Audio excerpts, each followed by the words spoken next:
ಇವತ್ತು ಕರ್ತನ ದಿನವಾಗಿದೆ. Amen, hallelujah, praise lord.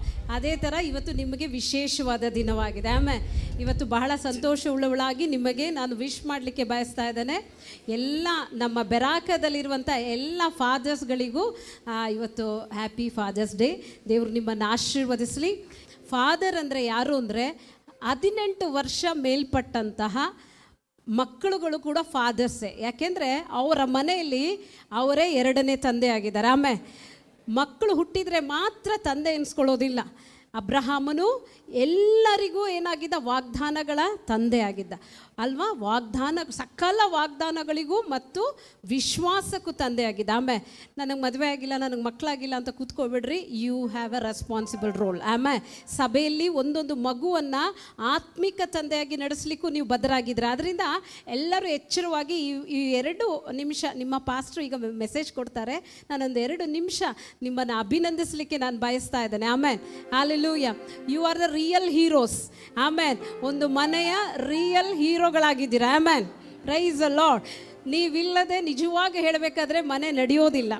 ಆಮೇಲೆ ನೀವು ಆ ಮನೆಯ ಒಂದು ಆಧಾರ ಸ್ತಂಭವಾಗಿದ್ದೀರಾ. ಆಮೇಲೆ ಬಿಬ್ಲಿಕಲ್ ಪ್ಯಾಟ್ರನ್ ಆಫ್ ಫ್ಯಾಮಿಲಿ ನೋಡೋದಾದರೆ, ಒಂದು ಫ್ಯಾಮಿಲಿ ಗುರುತಿಸಲ್ಪಡೋದು ಒಂದು ಪುರುಷನ ಹೆಸರಲ್ಲಿ.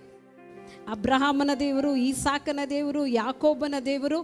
ಸಿಸ್ಟರ್ಸ್ಗಳು ಎಷ್ಟೇ ಕಷ್ಟಪಟ್ಟರು ಹೆಸರು ಹೋಗೋದು ಯಾರಿಗೆ ಹೇಳಿ ಬ್ರದರ್? ಈಗಾದರೂ ನಿಮ್ಮ ಬಗ್ಗೆ ಮಾತಾಡ್ತಿದ್ದೀನಿ, ಸಂತೋಷವಾಗಿರ್ರಿ. ಆಮೇಲೆ ನಿಮಗೇನೆ. ಆಮೇಲೆ ಮಕ್ಕಳುಗಳನ್ನ ನೀವು ಎಷ್ಟೇ ಕಷ್ಟಪಟ್ಟು ನೀವು ಸಾಕಿ ಏನೇ ಮಾಡಿರಿ, ಮಕ್ಕಳುಗಳದ್ದು ಒರಿಜಿನಲ್ ಸ್ವಭಾವ ಯಾವಾಗ ಗೊತ್ತಾಗುತ್ತೆ ಗೊತ್ತಾ? ಅವರ ತಂದೆಗಳನ್ನ ನೋಡುವಾಗ ಗೊತ್ತಾಗುತ್ತೆ. ಆಮೇಲೆ ಸೊ ಇವತ್ತು ನಾನು ಹೇಳಲಿಕ್ಕೆ ಸಾಧ್ಯ. ಆಮೇಲೆ ಸಿಸ್ಟರ್ಸ್ಗಳು ಯಾರೂ ಜಗಳ ಮಾಡಬೇಡ್ರಿ, ಅದು AI, ಬೇರೆ ಯಾರು ಮಕ್ಕಳು ಅಲ್ಲ ಇದು.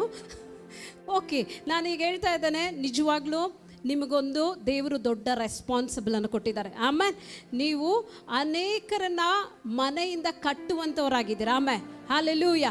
ವಿಶೇಷವಾಗಿ ಹೇಳಬೇಕಾದ್ರೆ ನೀವು ಒಂದು ತಲೆಯಾಗಿದ್ದೀರಾ. ಹೇಳ್ರಿ, ನಾನು ತಲೆ. ಆಮೇಲೆ ನೀವೇ ನಿಮ್ಮ ಮನೆಯ ತಲೆ ಆಗಿದ್ದೀರ. ಸೊ ಅಭಿಷೇಕ ನಡೆಯೋದು ತಲೆಯಿಂದ, ಹೌದಾ ಅಲ್ಲ?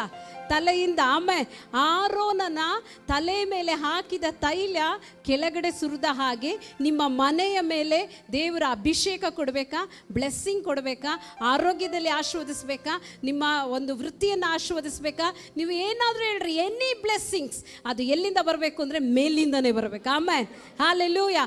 ಅದಕ್ಕೆ ದೇವರು ಫ್ಯಾಮಿಲಿಗೆ ನಿಮ್ಮನ್ನು ತಲೆಯಾಗಿಟ್ರು. ಆಮೇಲೆ ಹಲ್ಲೆಲೂಯಾ. ಬೈಬಲ್ನಲ್ಲಿ ಪುರುಷರನ್ನು ತಲೆ ಅಂತ ಅವರು ಒಂದು ಗೌರವವನ್ನು ಕೊಡ್ತಾರೆ. ಆಮೇಲೆ ಈ ಸರ್ಕಾರನೂ ಕೂಡ ಅಷ್ಟೇ. ಯಾವುದಾದ್ರೂ ಮಕ್ಕಳನ್ನು ತಂದೆ ಇಲ್ಲದೆ ಅಡ್ಮಿಷನ್ ಮಾಡ್ಕೊಳ್ತಾರಾ? ಇಲ್ಲ. ಆಧಾರ್ ಕಾರ್ಡ್ ಹೇಳ್ಬಿಡ್ರಿ, ತಂದೆ ಹೆಸರು ಇಲ್ದೇನೆ ಆಧಾರ್ ಕಾರ್ಡ್ ಕ್ರಿಯೇಟ್ ಆಗುತ್ತಾ? ಇಲ್ಲ.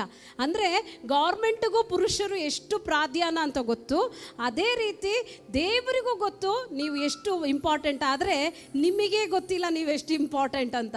ಆದ್ದರಿಂದ ಒಂದು 2 ನಿಮಿಷಗಳು ಹೇಳ್ತಾ ಇದ್ದಾನೆ, ದೇವರು ನಿಮಗೆ ಒಂದು ದೊಡ್ಡದೊಂದು ಕಾರ್ಯವನ್ನು ಕೊಟ್ಟಿದ್ದಾರೆ. ಆಮೇಲೆ ವಿಶ್ವಾಸಗಳ ತಂದೆಗಳಾಗಿದ್ದೀರಾ. ಆಮೇಲೆ ನೀವು ನಿಮ್ಮ ಮಕ್ಕಳಿಗಾಗಿ ನೀವು ಹಣವನ್ನು ಮಾತ್ರ ಕೂಡಿಡ್ತಿಲ್ಲ, ನಿಮ್ಮ ವಿಶ್ವಾಸವನ್ನು ಕೂಡಿಡ್ತಿದ್ದೀರಾ. ಆಮೇಲೆ ಹಲ್ಲೆಲೂಯಾ. ಒಂದು ಪ್ಯಾಟ್ರನ್ ಅನ್ನು ಅವರ ಮುಂದೆ ನೀವು ಬರೆದಿಡ್ತಿದ್ದೀರಾ. ಆಮೇಲೆ ಸೊ ಹಾಗಾಗಿ ನಾನು ಹೇಳ್ತಾ ಇದ್ದೀನಿ, ಮೈ ಡಿಯರ್ ಫಾದರ್ಸ್, ನೀವು ಮಾತಾಡೋದು ಕಡಿಮೆ, ನೀವು ಏನು ಮಾಡ್ತಿದ್ದೀರಾ? ಫ್ಯಾಮಿಲಿ ಫಸ್ಟ್, ಹೌದಾ ಅಲ್ಲ? ನಿಮ್ಮ ಪ್ರಕಾರ ಏನು? Family first. ಅದನ್ನು ನೀವು ಪ್ರಾಕ್ಟಿಕಲಿಗೆ ತರುವಾಗ ಕೆಲಸ ಫಸ್ಟ್ ಆಗೋಗ್ಬಿಡುತ್ತೆ. ಯಾಕೆ ಅಂದರೆ ನಿಮ್ಮೆಲ್ಲರ ಒಂದು ನಂಬಿಕೆ ಏನಂದರೆ, ನಾನು ದುಡಿದ್ರೇ ನನ್ನ ಮನೆಯಲ್ಲಿ ದುಡ್ಡು ಬರೋದು, ನಾನು ದುಡಿದ್ರೇ ಮನೆಯಲ್ಲಿ ಬಾಡಿಗೆ ಕಟ್ಟಲಿಕ್ಕಾಗೋದು, ನಾನು ದುಡಿದ್ರೇ ಎಲ್ಲ ಮಾಡಲಿಕ್ಕಾಗೋದು. ಖಂಡಿತವಾಗಿ ಹಾಗಲ್ಲ. ಆಮೇಲೆ ಎಲ್ಲರೂ ಈ ಕಡೆನೂ ಸ್ವಲ್ಪ ಕೇಳಿಸ್ಕೊಳ್ರಿ, ಹಾಗೆ ಅಲ್ಲ. ದೇವರು ನಿಮ್ಮನ್ನಲ್ಲಿರುವ ಸ್ವಲ್ಪವನ್ನು ದೇವರು ನೋಡ್ತಾರೆ. ಆಮೇಲೆ ಸ್ವಲ್ಪ ಸಾಕು ದೇವರಿಗೆ ನಿಮ್ಮನ್ನು ಆಶೀರ್ವದಿಸಲಿಕ್ಕೆ. ನೀವು ದುಡಿಯುವ ಅಷ್ಟೇ ಹಣ ಸಾಕು. ನೀವು ದೇವರ ಒಂದು ಕವರಿಂಗಲ್ಲಿ ಬಂದರೆ ಅದನ್ನು ಮಲ್ಟಿಪ್ಲೈ ಮಾಡಲಿಕ್ಕೆ ದೇವರು ಶಕ್ತನಾಗಿದ್ದಾರೆ.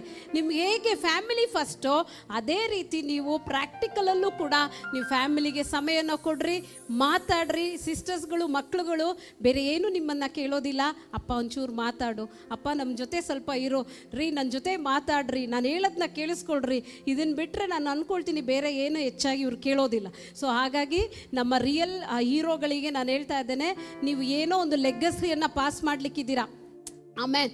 ಯಾವುದೇ ಬ್ಲೆಸ್ಸಿಂಗ್, ಇನ್ನೊಂದ್ಸತಿ ಹೇಳಲಿಕ್ಕೆ ಸಾಧ್ಯ, 128ನೇ ಕೀರ್ತನೆಯಲ್ಲಿ ಹೇಳ್ತಾ ಇದೆ, ಯೆಹೋವನ ಭಕ್ತನು ಈ ರೀತಿಯಾಗಿ ಆಶೀರ್ವದಿಸಲ್ಪಡ್ತಾನೆ. ಆಮೇಲೆ ಯೆಹೋವನ ಭಕ್ತನು ಆಶೀರ್ವದಿಸಲ್ಪಡೋದು ಅದೊಂದು ಪ್ಯಾಕೇಜ್. ಅದರೊಳಗೆ ಹೆಂಡತಿ ಫಲಭರಿತವಾದ ದ್ರಾಕ್ಷಿಲತೆಯಾಗಿರ್ತಾಳೆ, ಮಕ್ಕಳುಗಳು ಎಣ್ಣೆ ಮರದ ಸಸಿಗಳಾಗಿರ್ತಾರೆ. ಇವರೆಲ್ಲ ಚೆನ್ನಾಗಿರ್ಬೇಕಂದ್ರೆ ನೀವು ಯೆಹೋವನ ಮಾರ್ಗವನ್ನು ಅನುಸರಿಸಿ ನಡಿಬೇಕು. ಆದ್ದರಿಂದ ತಲೆಗಳಾದ ನಿಮಗೆ ನಾನು ಹೇಳ್ತಾ ಇದ್ದೇನೆ, ನಿಮ್ಮ ತಲೆ ತಗ್ಗಿ ಹೋಗಬಾರ್ದಂದ್ರೆ ನೀವು ಯೆಹೋವನನ್ನೇ ಆತನನ್ನೇ ದೃಷ್ಟಿಸಿದವರು ಪ್ರಕಾಶ ಹೊಂದಿದರು. ಆಮೇಲೆ ನಾವು ನಿಮ್ಮನ್ನ ಈ ದಿನಗಳಲ್ಲಿ ಎನ್ಕರೇಜ್ ಮಾಡ್ಲಿಕ್ಕೆ ಇಷ್ಟಪಡ್ತಾ ಇದ್ದೇನೆ. ದೇವರು ಹಾಕಿಕೊಟ್ಟ ದಾರಿಯಲ್ಲಿ ನಡೀರಿ. ನಿಮ್ಮ ಹಿಂದೆ ಒಂದು ಸಂತತಿ ನಡೀತಿದೆ, ನಿಮ್ಮನ್ನ ಹಿಂದೆ ಫಾಲೋ ಮಾಡುವ ನಿಮ್ಮ ಮಕ್ಕಳು ನಿಮ್ಮನ್ನ ನಡೀತಿದ್ದಾರೆ. ಅದರಿಂದ ಅದನ್ನು ನೋಡ್ರಿ ಅಂತ ಕೇಳ್ತಾ ಇದ್ದೇನೆ. ಅದೇ ರೀತಿ ನೀವು ಒಂದು ರಿಫ್ಲೆಕ್ಷನ್ ಆಗಿದ್ದೀರಾ, ಹೆವೆನ್ಲಿ ಫಾದರ್ದು ರಿಫ್ಲೆಕ್ಷನ್. ನೀವು ಹೇಗೆ ಕೇರ್ ಮಾಡ್ತೀರಾ, ನೀವು ಹೇಗೆ ಮಕ್ಕಳ ಜೊತೆ ಇರ್ತೀರಾ, ಹೇಗೆ ನೀವು ಮಕ್ಕಳಿಗಾಗಿ ದುಡಿದು ತಂದು ಕೊಡ್ತೀರಾ.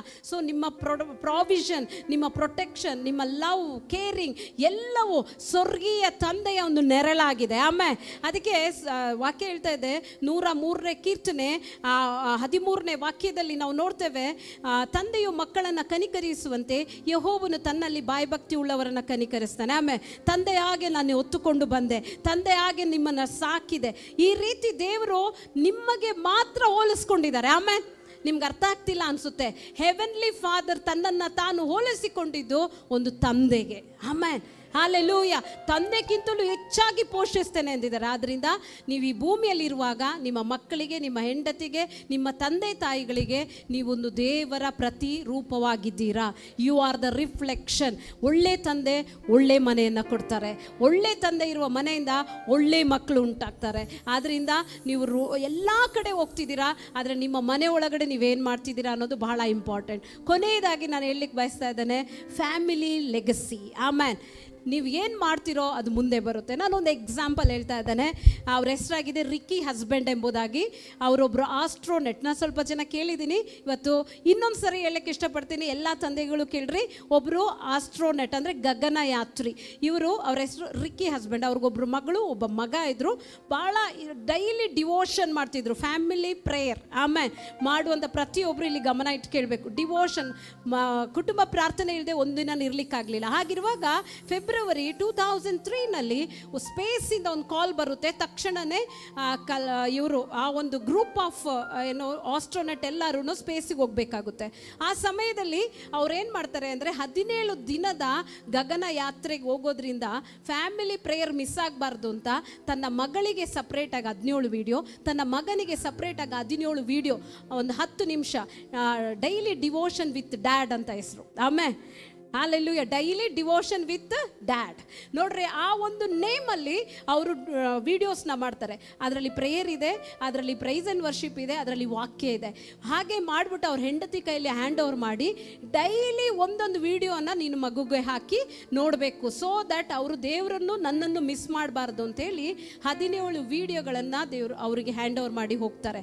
ಆದರೆ ಅನ್ಫಾರ್ಚುನೇಟ್ಲಿ ಫೆಬ್ರವರಿ 1, 2003ನಲ್ಲಿ ಆ ಸ್ಪೇಸಲ್ಲಿ ಹೋಗ್ತಾ ಇದ್ದ ಆ ಒಂದು ಶಿಪ್ ಏನಾಗುತ್ತೆ, ಅದು ಅಲ್ಲೇ ಬರ್ಸ್ಟ್ ಆಗುತ್ತೆ. ಅಲ್ಲೇ ಅವರು ಪ್ರಾಣವನ್ನು ಕೊಡಬೇಕಾಗುತ್ತೆ. ಅವ್ರು ಅಲ್ಲೇ ತೀರೋದ್ರು. ಆದರೆ ಅವ್ರು ಹೋಗೋಕ್ಕಿಂತ ಮುಂಚೆ ಅವರ ಮಕ್ಕಳಿಗೆ ಬೆಸ್ಟ್ ಆಗಿದ್ದನ್ನು ಕೊಟ್ಟರು. ಆಮೇಲೆ ಇವತ್ತು ಅವರ ಮಕ್ಕಳು ಇಬ್ಬರೂ ಯೂತ್ ಮಿನಿಸ್ಟ್ರಿ ಮಾಡ್ತಿದ್ದಾರೆ. ಆಮೇಲೆ ಅವ್ರು ಎಲ್ಲೆಲ್ಲಿ ಹೋದ್ರು ಅವ್ರ ತಂದೆ ಬಗ್ಗೆ ಹೇಳ್ತಾರೆ. ಆಮೇಲೆ ಅವ್ರ ತಂದೆ ಕೊನೆಗೆ ಬಿಟ್ಟು ಹೋದ್ರು. ಅಂದರೆ ಕ್ರೋಸ್ ಟುಗೆದರ್ ಹಣ ಗೌರ್ಮೆಂಟ್ ಕೊಟ್ಟರು, ಅದು ಸೆಕೆಂಡರಿ. ಆದರೆ ಅವ್ರ ತಂದೆ ಬಿಟ್ಟು ಹೋಗಿರುವ 17 ವ್ಯಾಲ್ಯೂಯಬಲ್ ವಿಡಿಯೋ ಇವತ್ತಿಗೂ ಅನೇಕ ಯೂತ್ಗಳನ್ನು ಕಟ್ತಾ ಇದೆ.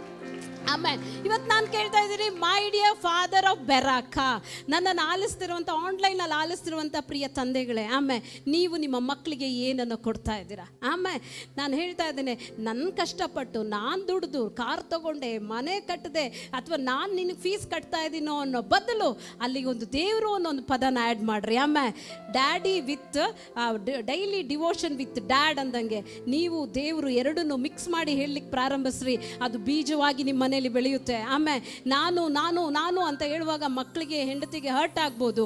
ಅದ್ರ ಬದಲು ದೇವರಿಂದ ಈ ಮನೆ ಬಂತು, ದೇವರಿಂದ ಈ ಬಿಸ್ನೆಸ್ ಬಂತು. ನೋಡ್ದ, ನಿನ್ನಮ್ಮ ಪ್ರಾರ್ಥನೆ ಮಾಡಿದ ಫಲವಾಗಿ ಇವತ್ತು ನಾವು ಹಿಂಗಿದ್ದೇವೆ. ಆಮೇಲೆ ಈ ಪದಗಳು ನಿಮ್ಮ ಮನೆಯಲ್ಲಿ ಫಲಗಳನ್ನ ತರಲಿ ಅಂತ ನಾನು ಕೇಳ್ತಾ ಇದ್ದೇನೆ. Happy fathers day. ಒಳ್ಳೆ ಒಂದು ಪ್ರೊಡಕ್ಷನ್ಸ್ ಅಂದರೆ ಯೂನಿಟ್ ಆಗಿ ನಿಮ್ಮ ಮನೆ ಅದು ಬದಲಾಗಲಿ ಅಂತ ಕೇಳ್ಕೊಳ್ತಾ ಇದ್ದೇನೆ. ಒಂದು ನಿಮಿಷ ನಾನು ಇಲ್ಲಿರುವಂಥ ಪ್ರೀತಿಯ ತಂದೆಗಳಿಗಾಗಿ ಪ್ರಾರ್ಥನೆ ಮಾಡ್ತೇನೆ. ಯಾಕೆಂದರೆ ನಾನು ಇದನ್ನು ಸುಮ್ಮನೆ ಏನೋ ಹೇಳ್ತಾ ಇಲ್ಲ. ನಾನು ಒಳ್ಳೆ ತಂದೆನ ನೋಡಿದೆ, ಈಗಲೂ ನಾನು ನಮ್ಮ ಮನೇಲಿ ಒಳ್ಳೆ ತಂದೆನ ನೋಡ್ತಾ ಇದ್ದೇನೆ.